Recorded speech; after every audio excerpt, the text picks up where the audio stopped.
nous allons lancer pour cette campagne. Donc, merci à tous d'être venus, déjà, premièrement. Ça nous fait très plaisir. Ça me fait très plaisir. Je vais revenir sur mon engagement pour Autun. Moi, vous savez, il y a des gens qui m'ont connu en petite maternelle ici. Il y a Franck Leboeuf, il est là.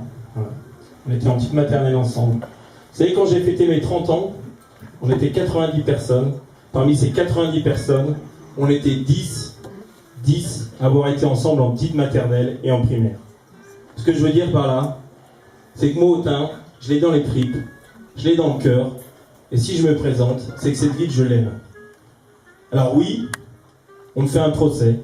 On me fait un procès d'avoir quitté Autun pendant mes années d'études. Et oui, il n'est pas possible à Autun de faire des études. Alors moi, je ne m'excuse de rien. J'ai fait mes études.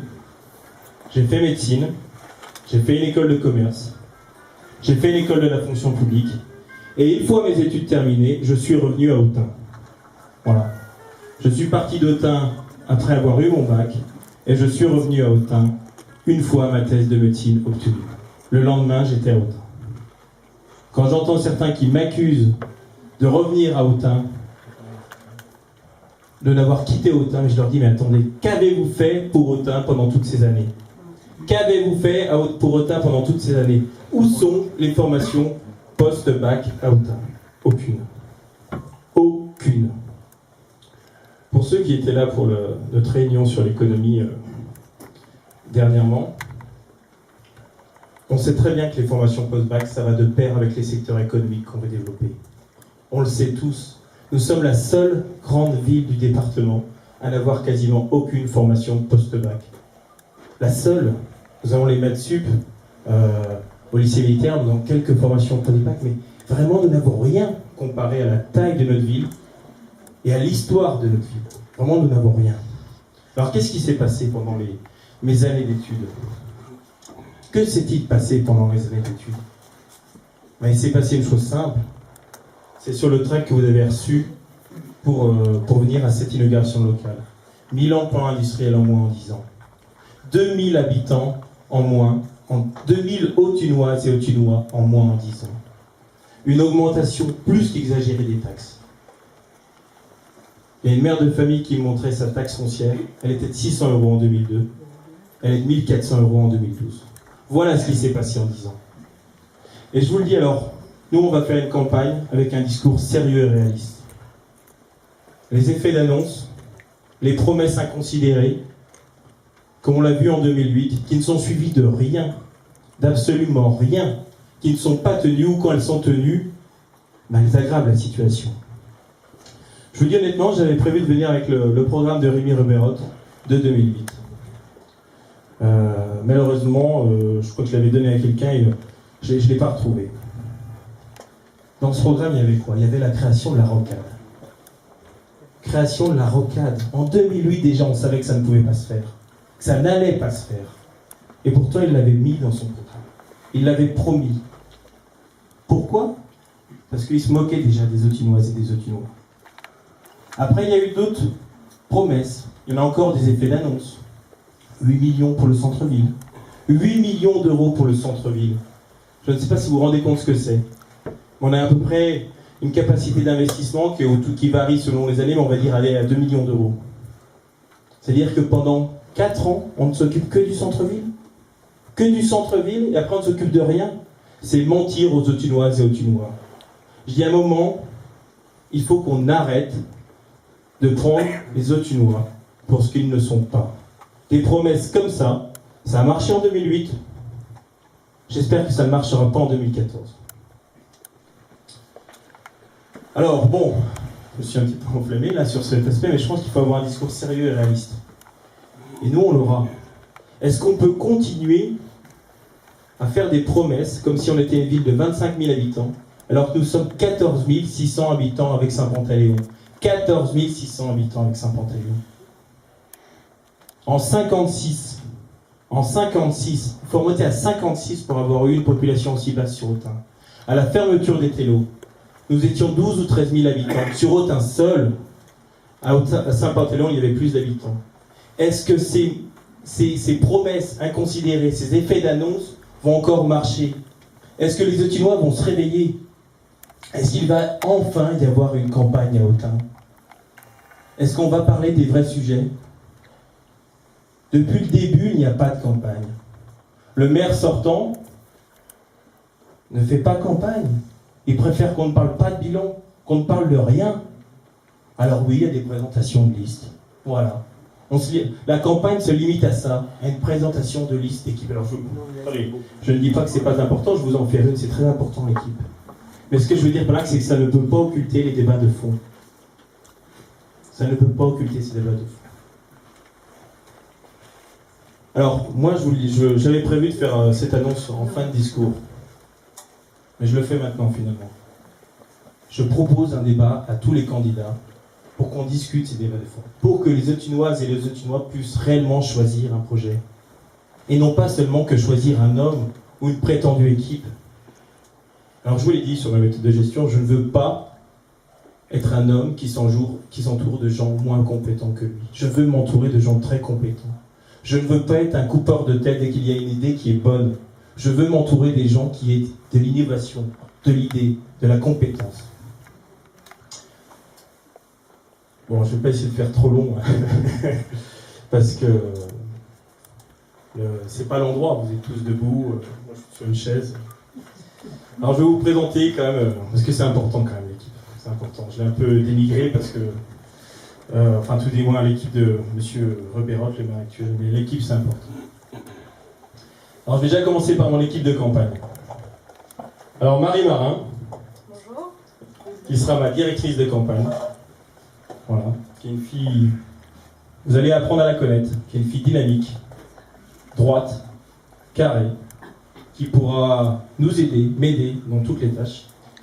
Il y aura aussi donc Laure Bélier, qui sera préposée à la permanence, qui doit être encore à la permanence, voilà, elle continue à travailler.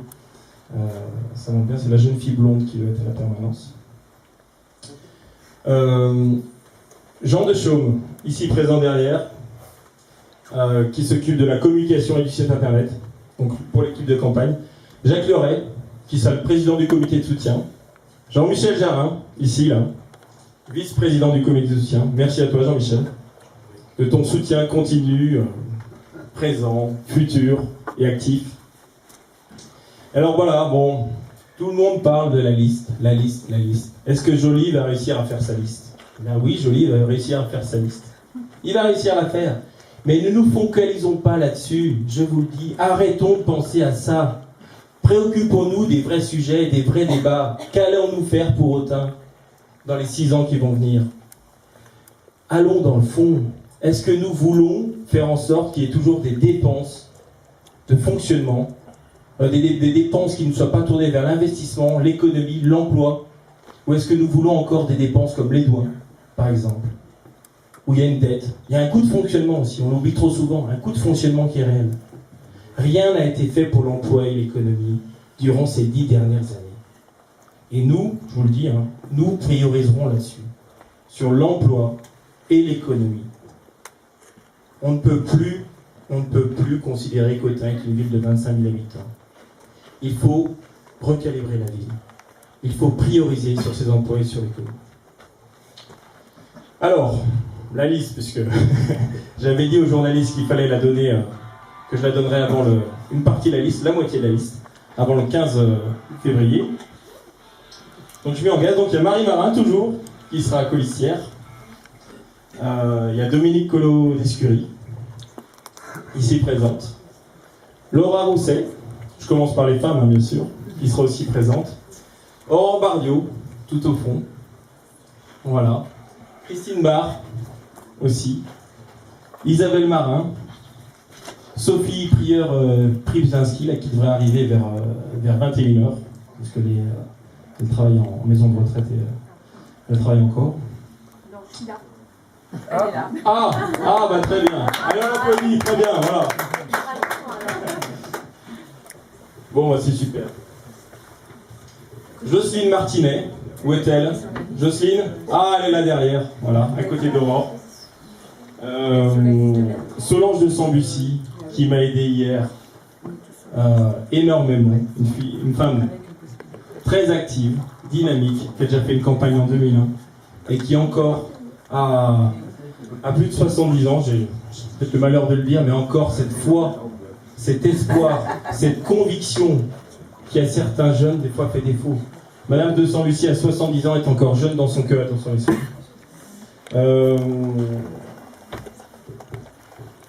Alors j'ai oublié aussi Véronique Gauthier, qui n'est pas ici présente, qui est en vacances pendant une semaine. Bénédicte de la Faille, pour la même raison, qui n'est pas là. Donc, on va peut-être être au-dessus des 15, des 17, mettons. Et ensuite, dans les hommes, Stéphane L'Orphelin, ici présent, voilà, qui s'est occupé de la solo. Patrick Desmogés, qui est derrière, voilà, qui est là-bas. Franck Leboeuf, voilà, un ami d'enfance, on était en maternelle ensemble, en petite maternelle ensemble, on s'est tout le temps suivis. Voilà. Quand certains disent qu'Autun me font des procès là-dessus, comme quoi voilà, on n'a pas le droit d'être parti d'Autun pendant 10 ans pour faire ses études. Vous vous rendez compte l'attaque, la faiblesse du débat, la faiblesse du débat. Daniel Frénois, ici présent, qui a boité pour cette réunion, et qui continuera à boiter dans toutes les boîtes aux lettres. Patrick Galaprio, voilà, merci. Et enfin Didier Galloisi, qui est lui aussi absent, qui est en vacances dans le sud, voir son fils qui est papa de